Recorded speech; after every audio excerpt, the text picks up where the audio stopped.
Hello and welcome to the Gooner Talk, back again with you guys for another episode of our Let's Talk Arsenal series, the show in which I'm joined by a fantastic variety of guests to discuss the club that we love. And today I'm very happy to be joined by the host and leader of the Arsenal Vision podcast. It's Elliot. How you doing, mate? You good? You well?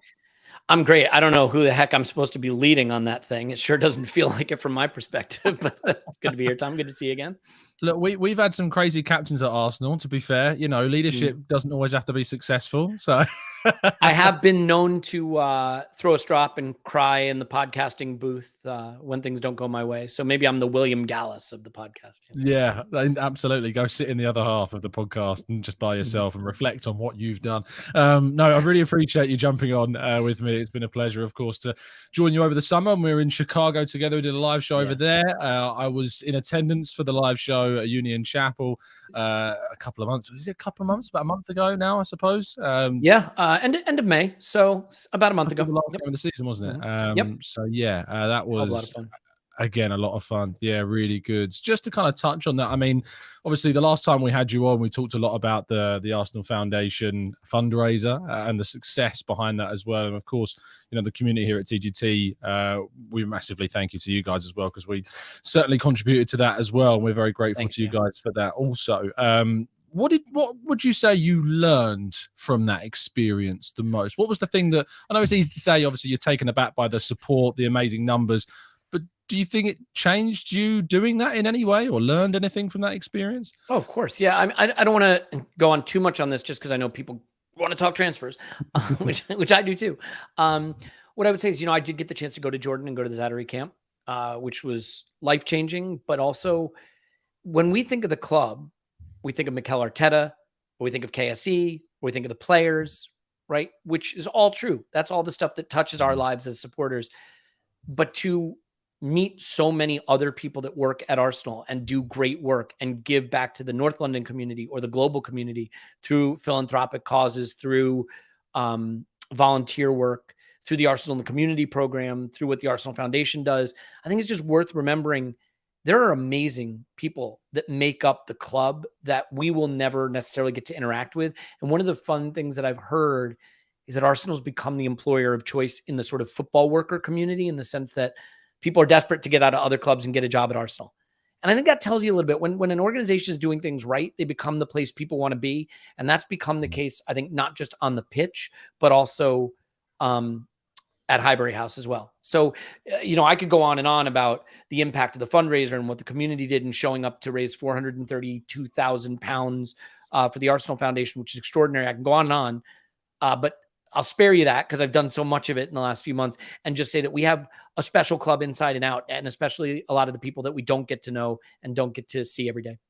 Yeah, absolutely.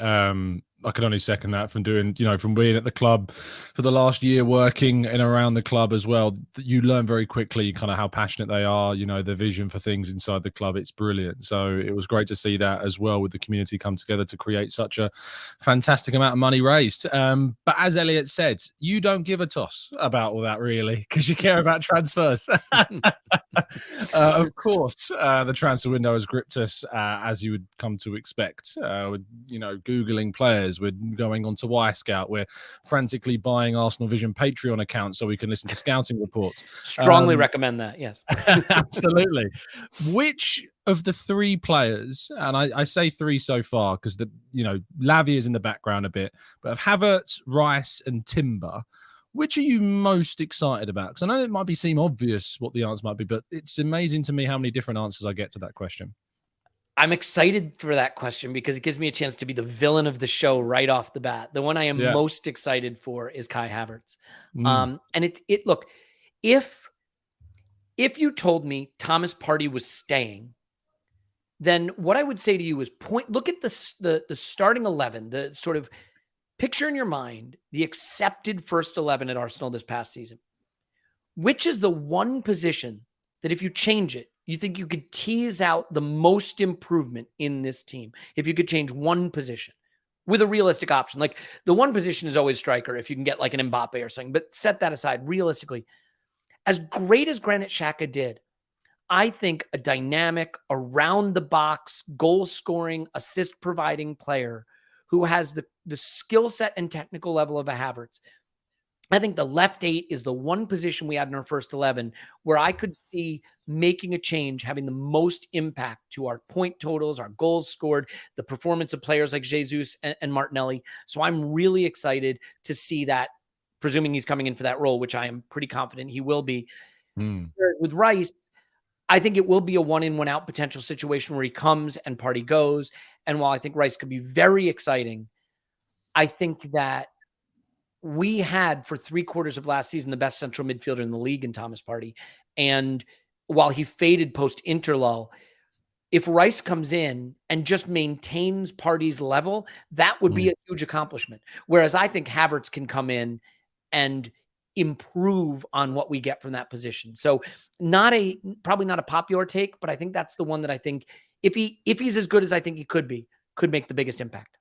Oh, without a doubt. Like for me, like I feel like I know what Declan Rice is. I feel like from now the research and the scouting into Yuri and Timber, I know what he is. And whilst I could look at what Havertz has done at Chelsea and, you know, to a greater extent, look what he did at Bayer Leverkusen, especially in kind of that, you know, midfield 8-10 style role that he partnered Julian Brandt with in that position, also played at centre forward, sure, in the false 9 role, but he excelled in that partnership with Brandt. And that's what's most intriguing, I think, about this. He's also the signing we know that is effectively done at this point out of the others. Yeah. So, you know, there's the least amount of risk associated when talking about him, but it is very interesting. The last thing on Havertz to touch on, because I do want to go through the 3 players and then look more towards what else could happen this window. What about the price tag? Because that's an interesting figure, you know, for a player with 3 years of what I think, based upon what the expectation was, I don't think it's unfair to say underperformance in those 3 years at Chelsea. Yeah. So some of this, when you're debating the fee, I think some of this depends on whether you think the player that people thought he was coming out of the Bundesliga is the player he still is. If you like data, the underlying metrics he produced at Chelsea were very good and consistent with what he did in the Bundesliga. This past season, Chelsea were a mess, as we know.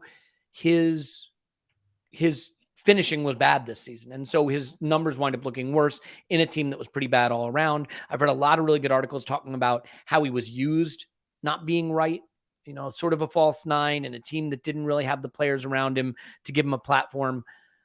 I believe in the talent. We did a scouting video. He looked really good on it. The data looks really good. I guess the thing about the fee is, yeah, you'd like to believe after a few indifferent seasons at Chelsea that you could get a discount, more of a discount.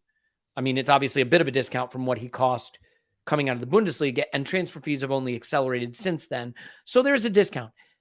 What I would ask, though, is where are the very talented 24-year-old forwards or creative attackers that are going for less than this? The Mount fee is probably going to wind up in this range. Name other players of this caliber going for this. I mean, you look at, what is it, Jackson that Chelsea just signed? Yeah. That's your alternative. Go to the continent and get a guy who's had one good half season and pay 35 million for that guy, versus get someone who's been in the Premier League, you've had a good close look at, who's got real pedigree.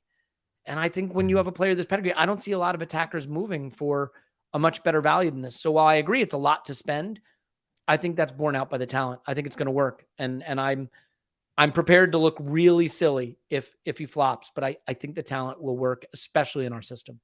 What I love about doing live shows is that sometimes you get a little bit of breaking news whilst we're doing it. And we've got some breaking news dropping at the moment. Mike Verwijk, who writes for De Telegraaf in the Netherlands, has reported that Jurrien Timber has reached an agreement with Arsenal on a contract until the summer of 2028, so a 5-year deal. The clubs are still yet to agree on a fee. Of course, Arsenal had their first offer of around £30 million rebuffed by the Dutch sides, but there is an expectation that the €60 million kind of valuation that Ajax had will come down considerably, and we're probably looking at a compromise just above, I would think, £40 million in total. He's a player that at the start of the window I never had on my mind regarding Arsenal. He's a player that I know Manchester United and Erik ten Hag certainly liked a lot last summer. He's a player that I know has been on Bayern Munich's radar for quite some time. They've gone for Kim Min-jae of Napoli, of course, subsequently, and so they've not moved in this sense. But what I love about this deal is that the Rice and the Havertz talk has completely overshadowed how brilliant this bit of business could be by Arsenal. But what are your thoughts on Jurrien Timber? Yeah, I think it's a really interesting one. We did a scouting video on him. Like you, I didn't know him very well. I didn't know much about him. And I'll just go to the lazy comparison. This feels like our interest in Lisandro Martinez just all over again. I mean, if you take if you're someone who's ever been on FBref, and maybe that stuff bores you to tears, but I'll just throw this out. They have these green bars that show what percentile. Love a green bar. If you look at his next to Lisandro Martinez from his final season at Ajax, they line up almost perfectly, with a few exceptions on the defensive side. But in terms of passing and on the ball contribution, they're almost identical. He's 5'10". He's got great agility, a good burst. His passing is sensational. He can receive the ball in the final third if he's joining an attack. I don't think he's a lockdown defender, but I don't think that's really what he's going to be asked to do.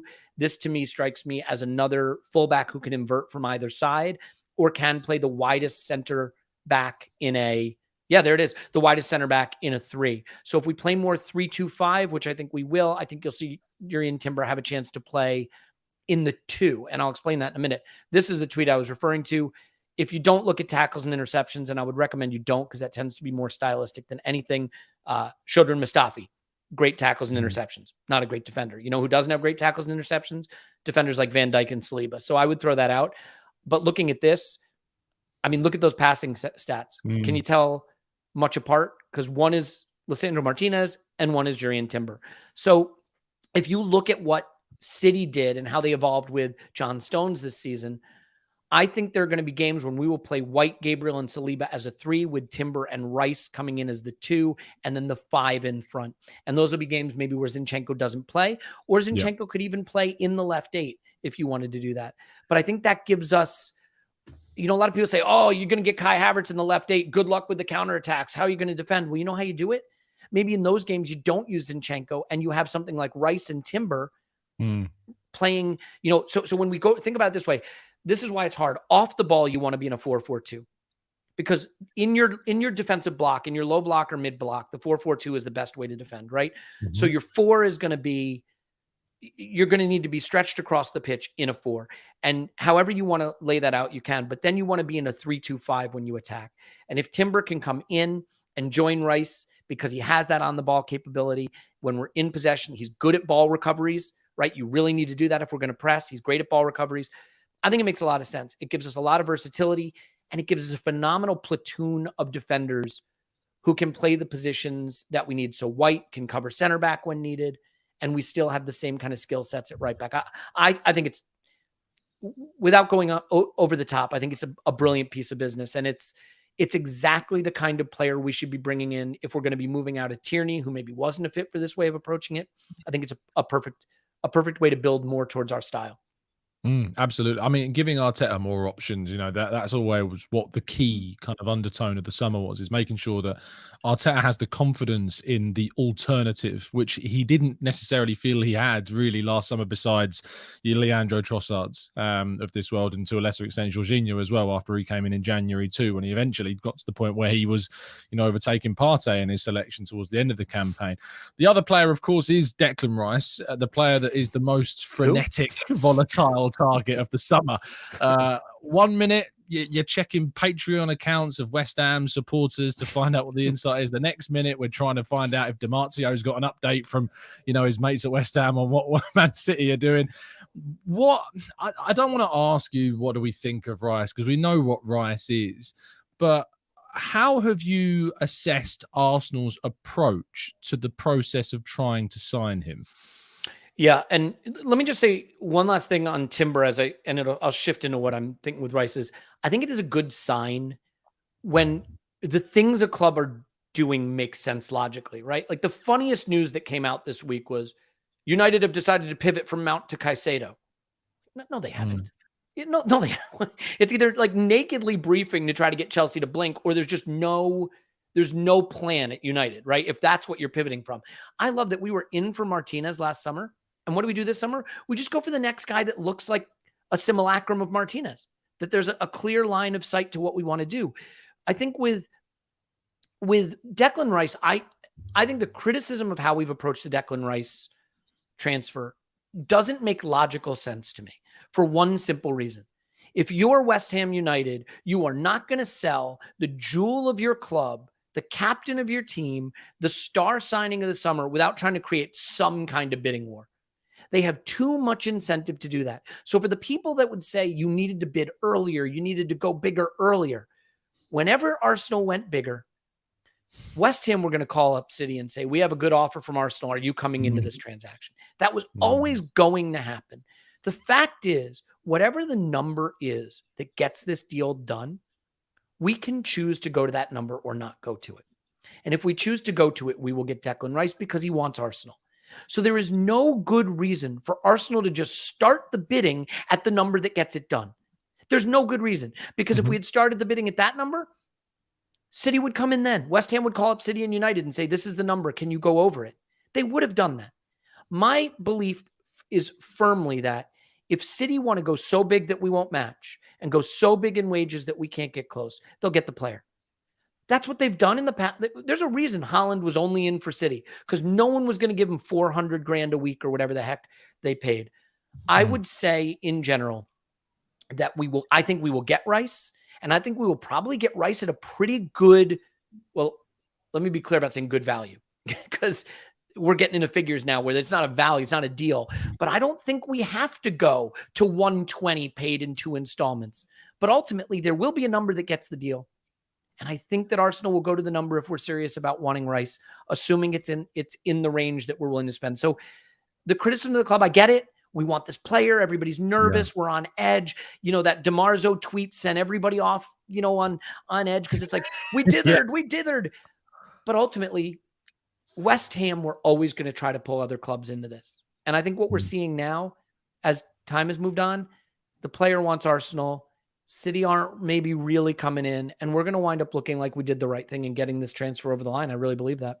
Absolutely. I'm very optimistic about this deal. I'm very hopeful about this deal. And that has always been the cornerstone of that hope, comes from Declan Rice's position on the transfer, And what do you make of kind of that side of it from the players' side, because there are plenty of pundits and quote unquote experts out there that have claimed that the obvious move for Rice is City. You're guaranteed titles, you're guaranteed trophies, you're guaranteed to go for a treble or a quadruple, or they might even invent a new trophy for Man City to win to make it a quintuple these days. Who knows?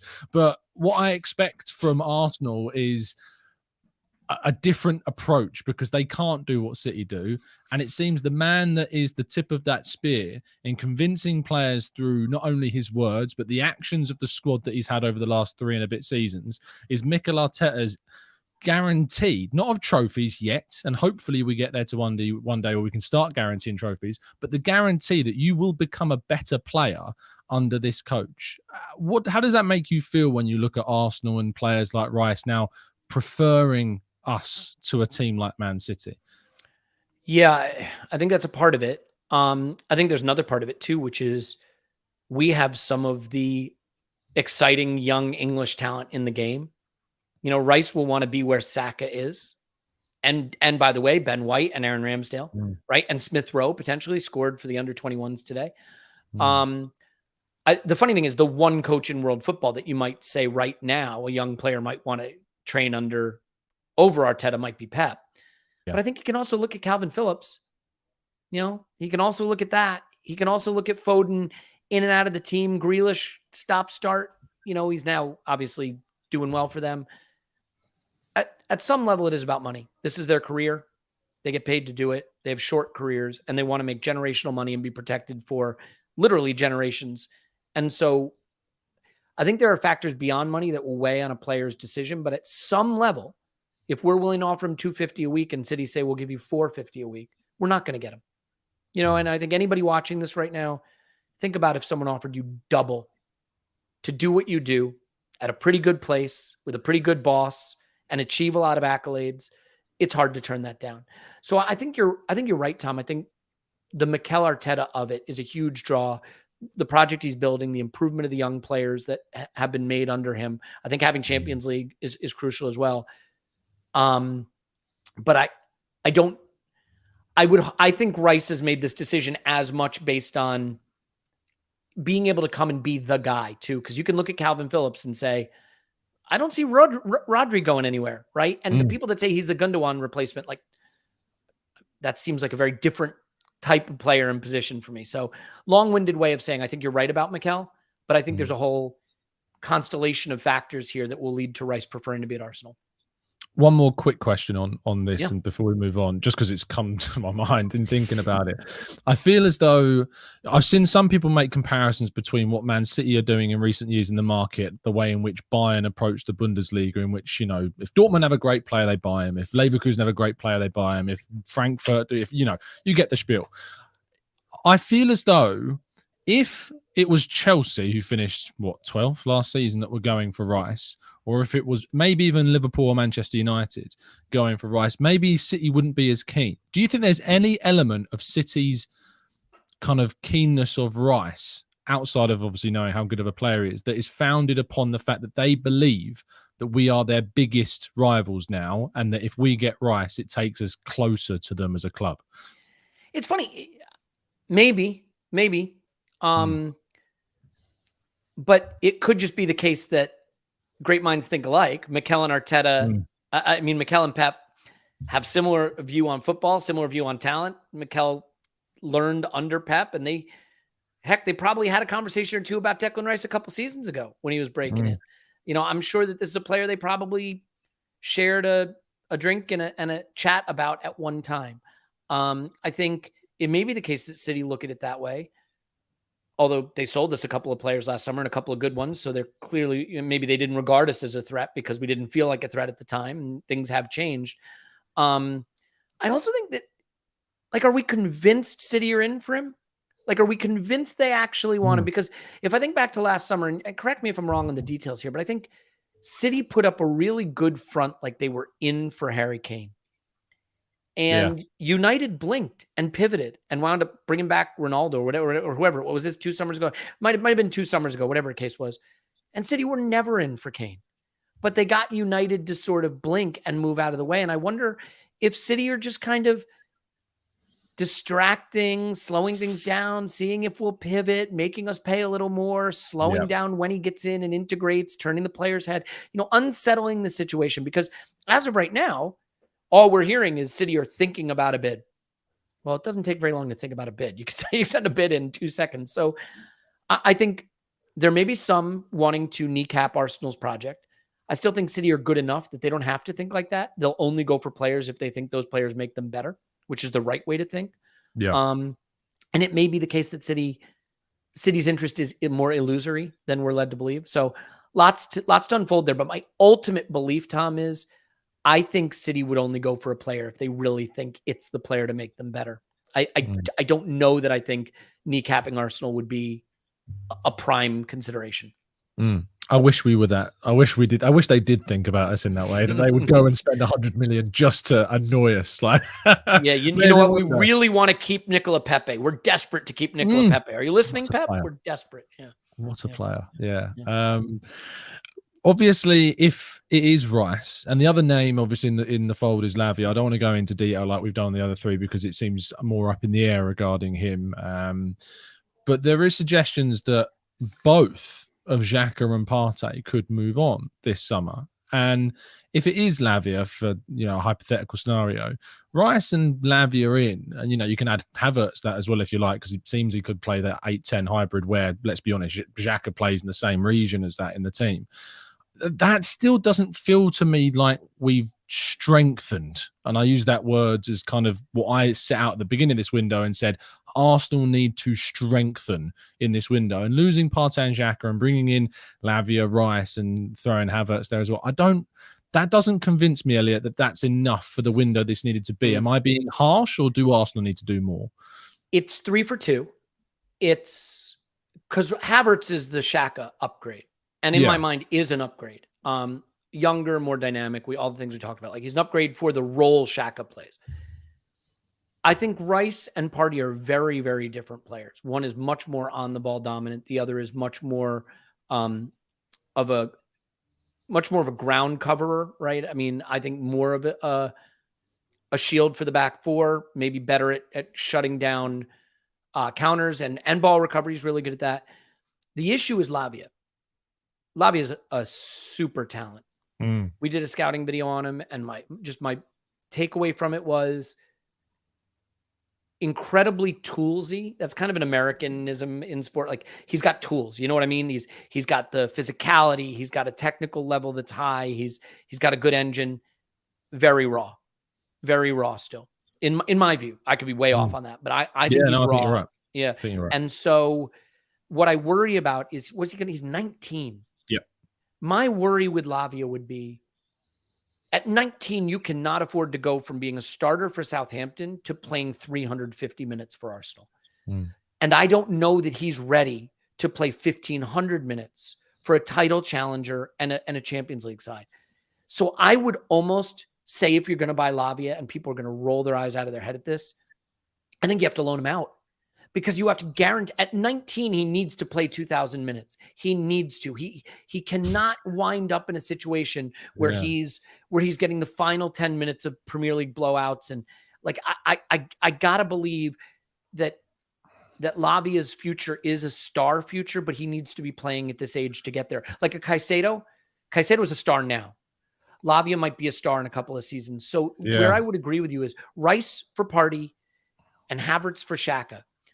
Overall, I think that puts us in a pretty good spot, but I wouldn't want Lavia being stuck playing 300 or 400 minutes for us at 19. Can you think of a £40 million loanee? I can't think of a player that's been bought for 40 million plus. Saliba was expensive, and we loaned him for 3 seasons. He was 30 million, and we loaned him for 3 seasons. And I got to admit, I lost my rag a little bit on that final loan season for Saliba. But what we wound up with was a superstar, one of the great center back talents in world football as a result of it. So while I agree with you, it's not the most common thing. I mean, Odegaard had a great Real Sociedad loan. Hey, Odegaard had a great Arsenal loan, right? So you never know. But it is the case for me that a 19-year-old can't allow him, a 19-year-old with his talent level can't allow himself to be a periodic starter. He needs to be somewhere where he's playing all the time. And I don't think he's quite at the level to do that for us just yet. So it's a tricky one. If it is to be, let's assume Partey and Xhaka go. Lavia comes in, whatever happens with Lavia, whatever happens. Havertz, Rice, Timber, Tierney stays because it doesn't look like he's going at the moment. So I'd make a fair assumption here. You think he'll go? I think he'll go. Yeah. Okay. So I would say I'm confident he will go. Yeah. Okay. Fair enough. I just feel it's gone very quiet.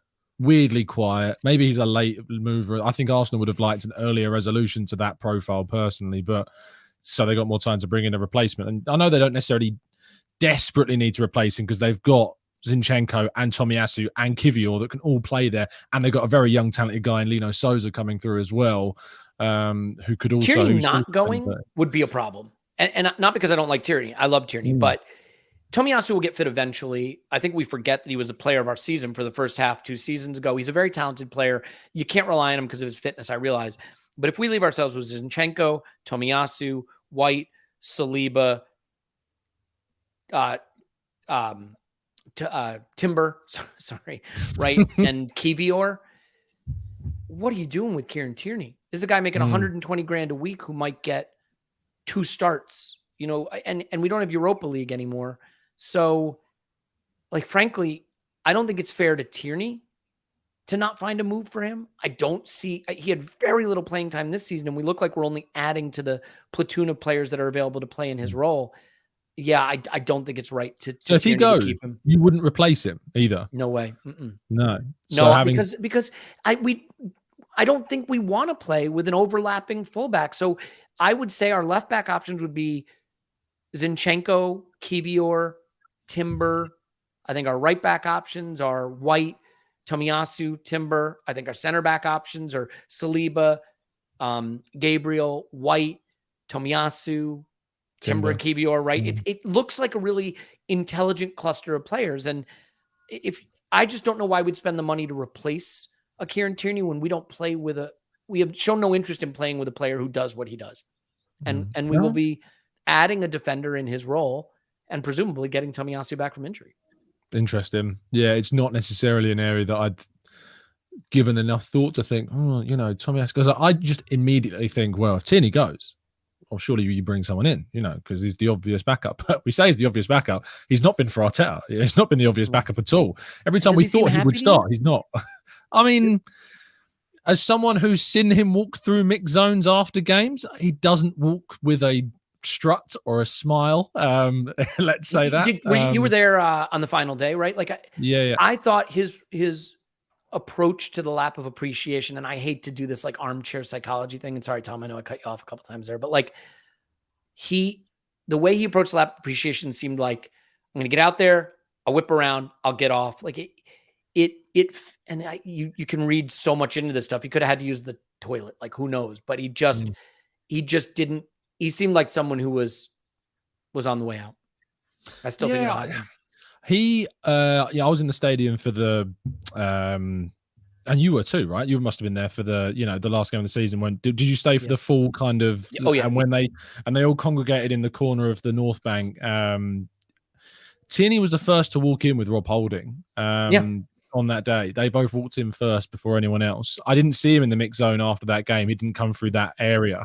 I saw him after the Forest game, and he was one of the first ones out. I don't think he came off the bench that day either. I think he was an unused sub. So no, he wasn't. He did come on at the end of that game. He came on. Yeah, he did. Late, but he was one of the first ones out, which is unusual actually, because the late subs and the ones that don't come on do a warm down on the pitch after games, and usually they're one of the later ones out. But he was one of the first in the end to come out.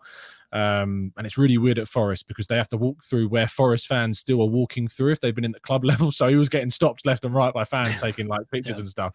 But yeah, it's an interesting one with Tierney, really intriguing profile that we'll keep an eye on. I'm keen to get onto the Q&A section in the chat, because I want to give people in the chat box the attention they deserve. There's over 2,100 of you watching, which is amazing. Thank you so much for continued support you provide the channel. Elliot, before we move forward, tell people where they can, of course, find your stuff. Yeah, the most important thing is not my Twitter account, which I would block and mute and do all that stuff too. But I would love it if anyone wants to listen to the podcast. I would say what you're hearing from me is the worst of the podcast. The three other contributors are really the strength of it. So if this has even been passable for you, I can tell you that you'll only get a higher level of content. It's the Arsenal Vision podcast, and you can find it at arsenalvisionpodcast.com. You can find it on YouTube. You can find it on Spotify. You can find it on Apple Pods, Google Pods, Stitcher, whatever podcast consuming channel or app or feed you choose to use. We would be delighted to have you consume the Arsenal Vision podcast at that place. Yeah. It's weird because I don't know if Twitter has a glitch, but every time I click block, it just still follows you. It's strange. Yeah, I worked something out with Elon like that. Yeah. I am now served to you even if you have blocked me. I'm like the For You tab. I won't go away. He's been lying to this whole time. Every time he says you can block me on Twitter, it's actually you're following him even more than you were before. It's like it's like a super like on Tinder is what he's managed to cultivate now. So yeah, as we got on to a tangent of Tierney, but as I said, if it is to be Havertz, Timber, let's say Lavia and Rice, is that enough for you for this window, or do you feel like there is something more needed? Havertz, Timber, Rice, and Lavia. Yeah. I'd say it's like a 7 or 8 out of 10, but I would like that. If it's Lavia at 21, it's a 10 out of 10. Lavia at 19, as I've said, is complicated. Like if it was, and I know this is not realistic, but if it was Havertz, Timber, Rice, and Caicedo, it's an 11 out of 10. I think you go win things with that team for years and years and years to come. And we've talked about this on our pod, but like if you look at Real Madrid, right, they won things for so long with Kroos, Modric, and Casemiro. Right. They had that trio and they won everything. And now they're trying to do it again with like a Bellingham, Tchouaméni, Camavinga kind of trio. I think you really want to lock up that midfield, like Odegaard, Havertz, Rice, and then you throw that one more and it could be Lavia down the road. So I think it's close. I'll put it this way, Tom. If that's what we get this summer, I'll be really, really pleased with it. We will have pulled off, I think, 2 of the most important signings of the summer and maybe one of the brightest prospects for the future. Yeah, I like it a lot. Yeah, I think it's interesting. It's mad to think, Rice could be a £100 million player, Lavia could be £40 million, Havertz is 60, and then you add Timber into that, and suddenly that's 240, maybe all in, for those 4. And yet, quote from Elliot, not me, 7 or 8 out of 10, 200. 8 out of 10. Well, 8 out of 10. I think it's not. Yeah. Well, it's not the number that matters, right? Just ask Chelsea you know, Of course. Chelsea have Yeah. Yeah. managed a 1 Yeah. out of 10 spending 3 times that Yeah. much in a window. I Fantastic think point. it is purely the fact that if you're losing Party and Xhaka, I think you want Havertz, Rice, and one more. Lavia being that one more is really good for the future. A Caicedo being that one more, and you're in the City territory where you might be able to dominate. So it's I would say it is splitting hairs a little bit. It's a great window regardless. Yeah, I did. I wrote a piece that's going out tomorrow morning, which was the premise of it. It was guessing the surprise signings of the summer, because Arsenal have had a habit of, just popping out of nowhere. So that'll be out tomorrow morning at 6 a.m. I'll give you a spoiler. One of them is Amadou Onana on that list. So Interesting. just trying to guess surprise signings. But yeah, he's one of them. Let's go into the chat box. Let's tackle some questions. We got just over 20 minutes left, and I've been really dismissive of you guys so far, because obviously I want to give you some airtime. So please do start to throw those questions into the chat box. Make sure, if you haven't done so already, to drop a like as well. As I say, there's over 2,000 of you watching, which is great. So please do show your appreciation for the show by pressing that like button. Procrastinating Womble, what a fantastic name, says, what, and I'm going to slightly tweak this question, what is coming out of Hale End that you're most excited about? That's a tricky one. I mean, it's technically not coming out of Hale End, but I'm most excited for the Smith Rowe remontada this season, right? We all want to see Technically that. Has come out of Hale End, yeah. Yeah. I mean, it's not coming out of Hale End. It came out of Hale End. I think I'll use this as an opportunity. Process. That came out of Hale End. Yeah. It's technically giving birth to a player's career. The Nwaneri thing is interesting, right? Because we don't know what's going to happen, that he may be leaving. Norton Cuffy, I think, is an interesting one. But really, and this gives me a chance to answer the question in a way that I think I'm thinking about it.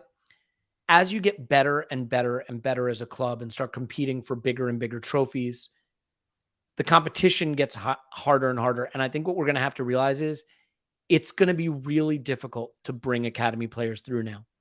And you got to be careful about what you ask the club to do. Because you can't, you can't out of one side of your mouth say, give us the 120 million pound signings, be in the Champions League, compete for the Premier League, have the best players, don't penny pinch stand, get your checkbook out, right? Sign all the big players. And at the same time, be like, bring through the academy guys. Why aren't you bringing through the academy? Right? These things are at odds with one another. I mean, there are good players who struggled for minutes. Kieran Tierney, under 300 league minutes last season. He's on 120 grand a week. Scotland's captain, right? I think he's their captain. You look at Eddie Nketiah on 100 grand a week, 300 minutes. We're not even sure we have room for Fuller and Balogun, right? The star American. So I would say that there is talent in Hale End right now that is exciting. But if you look at Bukayo Saka, prior to that, the best talent to come out of Hale End was Wilshere, who probably didn't really make it. Before that, it's Ashley Cole. And maybe a Iwobi.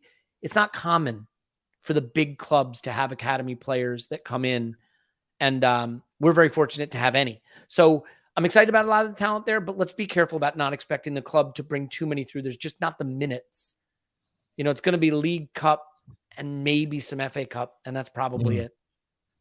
Yeah, no, I agree. I think I mentioned before we were talking about left backs, Lino Souza's one to keep an eye on, Raw Waters as well.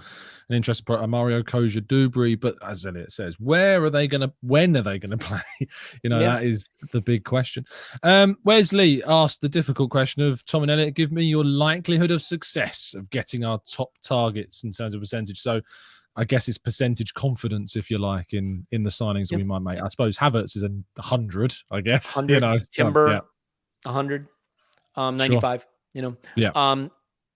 I'll go with the easier ones first. Let's say Lavia, I'll say 50-50. I don't know if that's real interest. I think Rice is 85%. I really, really believe that Rice wants Arsenal, and that ultimately Arsenal will go to the level that West Ham can accept. And I'm not convinced City are sure they want to go big on him. They might get us to pay a little more than we wanted, which is kind of their MO, but I think we'll get him. It's an interesting question following on from our kind of rating of the window chat from Matthew DeSouza says, if we have an 8 out of 10 transfer window, would you anticipate a 90-point Premier League season, or should we be hoping to consolidate another mid-80s point tally? I think we're very capable with the squad we are building to have a 90-point season. What I would say is Arsenal have achieved that once in the history of the Premier League, and I realize there was football before the Premier League, but you get my point. I don't think it is ever appropriate to expect a 90-point season going into a season, right? City have made that feel not just achievable, but pedestrian, because they do it every season. We've done it once in our history. I think consolidating to mid 80 points isn't consolidating. That's a title most seasons before City did this. So we've really had our understanding of what the bar for success should be. I think we absolutely should be shooting for a over 90-point season. I think we have the talent to get there. So much of football, though, can we stay injury free? Can we keep the core important? What if Saliba's back doesn't heal right? What if Rice breaks his leg and on the US tour?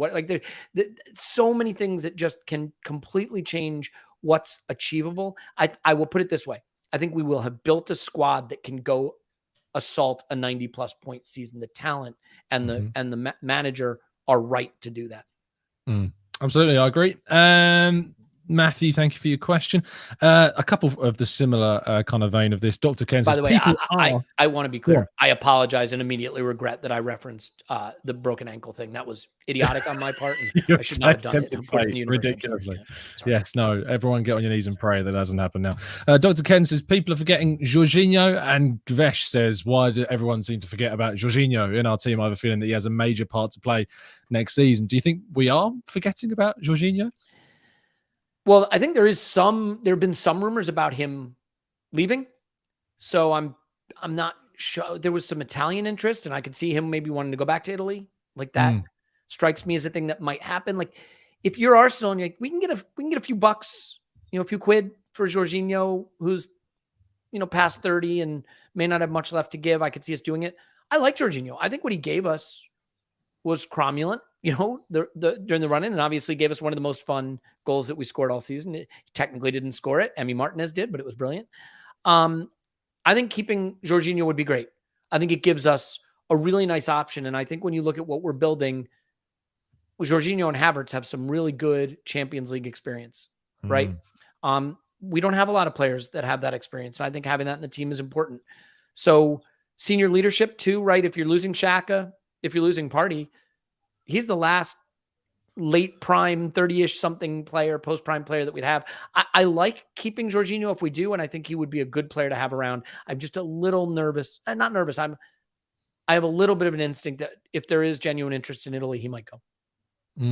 Yeah, it's interesting. I think there was a report that came out the other day. I wish I could give the credit to whoever it was. It might have been Ryan Taylor from the Express that suggested that he'd snubbed that Lazio interest and that he was kind of keen on staying. So unless something big changes, unless something big changes, I think that he'll probably end up staying. Olu, who is the Premier League chat, says, hey, Tom and Elliot, is the evolution of the left 8 from Xhaka to Havertz similar to the evolution of the left back position from Tierney to Zinchenko? Yeah, I mean, I think it is similar in the sense that the skills that are needed to make the most of that position are very different.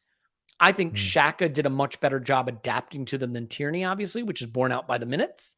There was a period, if you remember early last season, there was a little bit of a run of games where Tierney was playing and people were saying, should Zinchenko get the position back?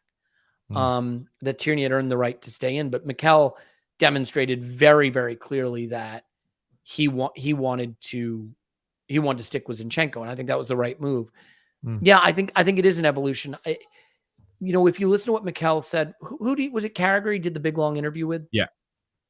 He talked a little bit about what he said to Xhaka going into that season, last season, and how he said, I know you can play central midfield, but that's not where I need you. And if you can't play this role, if you can't get leaner, if you can't get quicker, if you can't add more to the attack, I'm going to go find a player who can. And he said, and to his credit, Xhaka came in lighter. He worked hard. He gave us more in that position. It's been really important.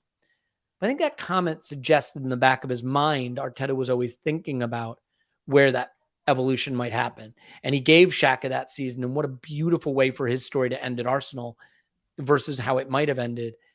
But I think the idea of evolving that position has been in Arteta's mind. And I think if you listen back to that Carragher interview, maybe you see a little insinuation of that transformation. And this might be the culmination of that thinking. Yeah, absolutely. I think that what Arteta is showing and has shown, I think, over the last 2.5 years is his ability to evolve as a coach, evolve his team when he gets his players in. I think he can succeed in difficult moments. And I think he did that with the FA Cup success in 2020 with a team that was disjointed, fractured, not his. He took that team and he beat, some big teams on the way to that final and winning that final against Chelsea. So I think that there are some really key elements of what Arteta's coaching says about how he evolves year on year certain positions, and that's been a big asset to this team. Peter Renner says, Tom and Elliot, if we would you sell Eddie and Balogun for around 50 million plus, maybe who would you buy as an alternative to Jesus? Wahi from France, maybe Elliot Wahi, the Montpellier forward. I wouldn't do that because I think if you're going to do that, why not just use the better forward in France named Fuller and from the French league named Fuller and Balogun, right? Like, I think if we sell both, we won't replace. I think Havertz will come into the platoon of attackers who could be a center forward option. I think it leaves us light at striker. I probably don't rate Eddie highly enough. We did a data review of the season with Matt Giant Gooner, did unbelievable work with some non-public advanced metrics. And when you look at Eddie, you see a player who's going to be a brilliant striker for someone, just not us. All of his shot metrics, XG metrics, run into the box, receive in the box metrics are great. All of his creative metrics, his passing metrics, his sort of system metrics that show his involvement in a positional football type system just aren't there. And so he's going to be great for someone. I just don't think he's quite right for us. Balogun, I think, is maybe a slightly better fit. But the noises Balogun has made, at least from what I can tell, are that he doesn't want to take the 400-minute role that Eddie's had. Now, to me, it's hard to find a good player who will take 400 minutes as a role. And if Eddie's willing to do it on $100,000 a week, maybe we just keep him because he can contribute and he can stay happy at the club fighting for those minutes when they're available, where Balogun may not be willing. If you sell Eddie and Balogun, I think it leaves us light. I don't know who you go out and buy and point to those minutes and say, this is your role. I think that's tricky. So I think we're more likely to not replace if we sell both and more likely to keep Eddie than Balogun based on Balogun's wishes to go play. Yeah, I think you're right. It's frustrating about the Balogun situation because you can tell there's a player there. I also think that there's obviously excitement and intrigue about what he would do if he was in an Arsenal shirt, given, time. I wonder kind of if he was given the time that Nketiah was when Jesus was out, how many goals he might have scored. And I'd be willing to put a fair amount of money in that. I think he probably would have got more goals than Eddie Nketiah would have done in that time. So it's intriguing to know what might happen. What's interesting though, when push comes to shove, this is how you have to think about it. Players are all fun and interesting in theory. It's a critical game and Jesus isn't available. I want Martinelli at 9 or Havertz at 9 before I want Balogun at 9. No, but my point is like let's say it's the second leg against Bayern in the semifinal of the Champions League, and you look at our cluster of forwards. Are you starting Balogun there? Or are you starting, if Jesus isn't available, or are you starting Havertz there? Or are you starting Martinelli there? Players that have done it at the level that and I think if your answer is, I'm probably still not starting Balogun, what you're really saying is it's going to be hard for him to get real minutes because they're going to be sub minutes. They're going to be League Cup minutes. They're going to only be in situations where the jeopardy is low. And we've seen that, right? Like Emil Smith-Rowe, the thing that worried me the back part of last season is the only time Emil Smith-Rowe came in at all during the run-in was when there was no jeopardy, right? When we were getting beat pretty bad, unfortunately, by City, and when we were in a laugher at the very end of the season. And those were the only times he came in. So if you won't use a player when there's jeopardy, like the credit to Reece Nelson was used when things were on the line pretty substantially, right? And to be fair, Eddie did come on, Smith-Rowe did come on in the Bournemouth game, but then he was subbed as a sub, which is sort of interesting. So yeah, just some things to think about. Absolutely. Couple more, a few more before we wrap up. We've got just under 10 minutes left.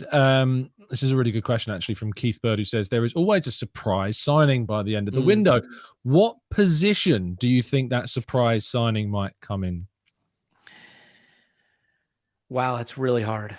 Some of it depends, right? Like if Sambi goes, I think there could be a surprise midfield signing.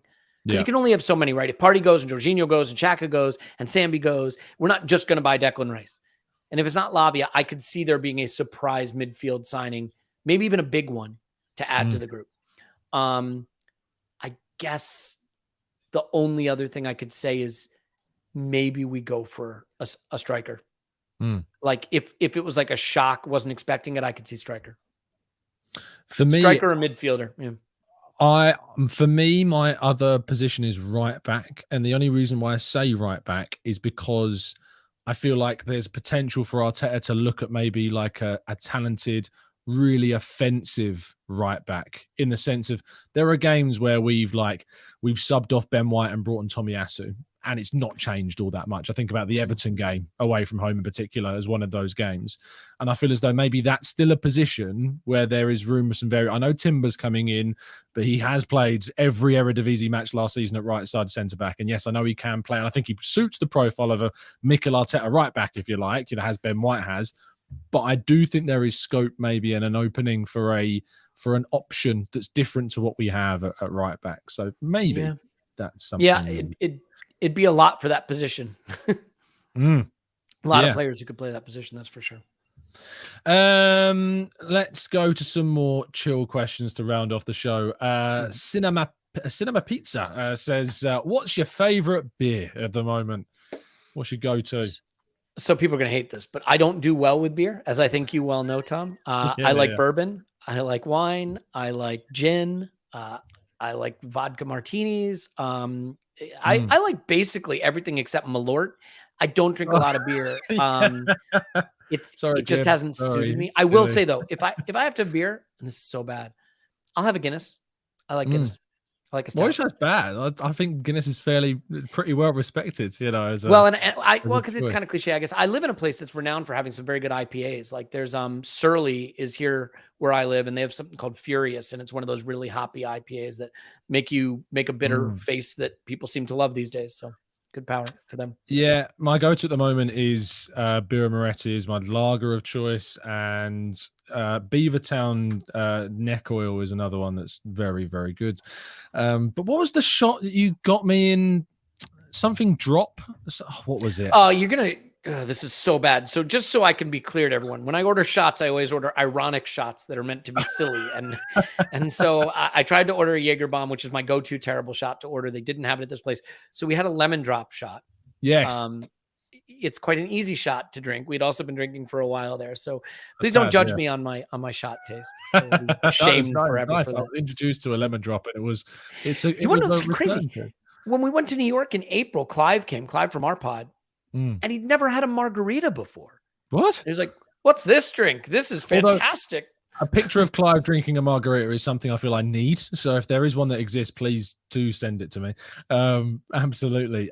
Marcus says, does Tom's love of Love Island dampen how great his shows are? Is there an answer to that? I'm not going to like Elliot for that one. Well, I would say this. I think it cuts both ways, because on the one hand, it probably does.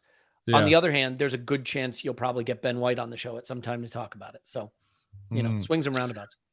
Cedric says, Tom, have you ever criticized the club since becoming a journalist? I love these questions. These are my favorite. Elliot, obviously, you've done a lot of work with the club now. Do you feel in any the charitable wing of the club? Yeah, of course, from the charitable side of things, and in the Arsenal Foundation. But obviously, that connection to the club, my connection to the club goes through a third party, Football.London, who I write for. And a lot of people put the question to me, you kind of want to keep Arsenal happy type of thing. Do you ever feel any pressure that you cannot criticize the club? No, they don't care. No, they couldn't care less. I mean, can you imagine the club caring what I say? Like, why would they possibly care about that? They couldn't care less. But what I would say is, a lot of people have come to me and been like, oh, you seem more positive about the club now. Is that because you have a closer relationship with the club? And I'm like, I seem more positive about the club now because, in case you haven't noticed, the Yeah. club has gotten quite good at shit. Like when we were 8th, I've got the podcast to prove that I was quite critical. When we were 5th, still pretty critical. When we're our second best ever point total in the Premier League, second only to 115 charge City, with our best goals total in 10 years, some of the best young talent in the world, one of the highest valuations for squad talent in the world.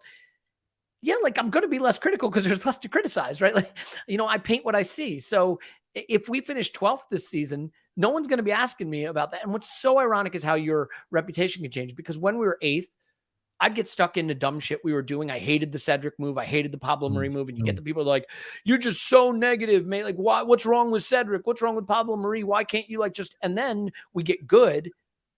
And I take a positive view of what we're doing because we've built up some trust and benefit of the doubt. And people are like, oh, you're just too positive. So I think ultimately all I can say is I'm always going to tell you what I think based on the circumstances. And no, I can't imagine the club would ever give a flying what about what I have to say, apart from helping raise money for their charitable causes, which is something I think we can all get behind. So absolutely. Elliot, thank you so much for your time this afternoon / this evening. I really genuinely appreciate it. I know you've already done it, but tell people where they can find you, of course. Yeah, just check out the Arsenal Vision podcast. It's our arsenalvisionpodcast.com. It's available on YouTube. The last video upload we did, the video messed up, and halfway through it, I'm stuck like that for 30 minutes. So you could go have fun at my expense for that. But mostly I just want to say, I love having these chats. I love having the opportunity to have these chats. It's Tom, like coming on your show is great. You have an amazing channel, a wonderful show. You're extremely knowledgeable. Right. I just couldn't be more thankful for your friendship and for the chance to come on. And I hope to see you again soon and to do the show again soon. Absolutely, for sure. Yeah, it's always a pleasure. We had a great time in Chicago. Had a great time watching you at Union Chapel and the guys. That was a great moment seeing Ian Wright walk out as well. At the start of that was brilliant. That was nuts. When Ian Wright walked out on the stage, I can honestly say, standing on that stage next to Ian Wright, first of all, is a memory I'll have forever. But the wall of sound that came from the audience when Ian Wright walked out is like nothing I've ever heard. It was and I was sitting next to Mike, who was about 30% of that sound as well. So I can see that as well. So it was it was brilliant. It was a great day, and a great week in America. And I look forward to, Mike was always trying to get me back over to the States and stuff. And it's something what I want to do on a yearly basis. So I'm hoping it's something that we can do. And I'll be wherever it is. Indeed, I look forward to seeing you when you are over next. And hopefully there will be a Jaeger bomb that we can do properly this time. I'll ensure it. Yeah. Chatbox, thank you so much for your time. Please do send Elliot plenty of love. You can find him and block him on Twitter at Yankee Gunner. Make sure that you do that, although you may find, as I say, it's unsuccessful because there is a glitch in the matrix regarding that. But we will see you again tomorrow morning, of course, as always, at 8 a.m., bringing you all the latest Arsenal news in the last 24 hours. It seems Yuri and Timber will be a key focus of that based upon the breaking news that we've seen drop through today's show regarding his agreement with the club. So I look forward to talking to about that with you. And I'm hoping to bring you a Romeo Lavia tactical breakdown very soon as well. So make sure you keep your eyes out for that. Have a fantastic evening. Enjoy the rest of your weekend. And of course, watch Love Island. I'll see you soon. Have a great day. And as always, up the Arsenal.